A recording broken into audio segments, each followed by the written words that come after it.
I've felt valued as a writer and as a reader when I get to comment on other people's writing and also see their process. So one criticism that I have is I usually don't know where my grade comes from when it comes to a paper. More often than not, we are not given the rubric. Writing should be graded based on like not just graded but also criticized based on progression, based on how the students wrote their last paper and how they improved moving forward and how they improve moving into the next paper. So the first was ugly word, try to avoid it. Okay. And then I got question mark.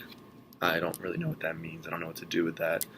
And I think something that she does really well in her classes is providing students with an example paper of what she expects.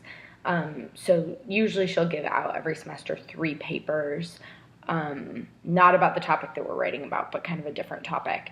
And she'll have us read them, and then we'll discuss them as a class and talk about what they did well and what they didn't do well. And she'll let us discuss that kind of without giving her own input. I feel that this could be clearer. What would help me there would be an example of how maybe you would clarify it. Because if I knew how to do that the first time around, I definitely would have done it. Some of them focus so heavily on diction and grammar and syntax, which are obviously very important in developing a good argument, but they focus so heavily on these relatively minor aspects.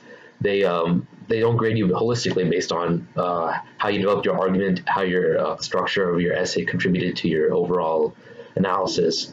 And while I think it should still be a balance. You should focus like on both equally well, but some of the focus on too much on the technical aspect of the essay and sort of lose track or lose sight of the overall argument. And in the end, the student. She has students read each other's writing. Like, we have to read everyone's writing, and we workshop the papers. And so when we're workshopping someone's paper, we don't usually know which student it is.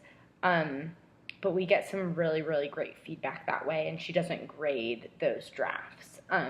So it ends up being in the student's best interest to submit a more complete draft, because otherwise everyone feels as if they're wasting everyone else's time. A concluding comment that I received on my last paper from this professor was, I'm still unconvinced this is a kind of post hoc ergo propter hoc argument. I actually had to look up what that meant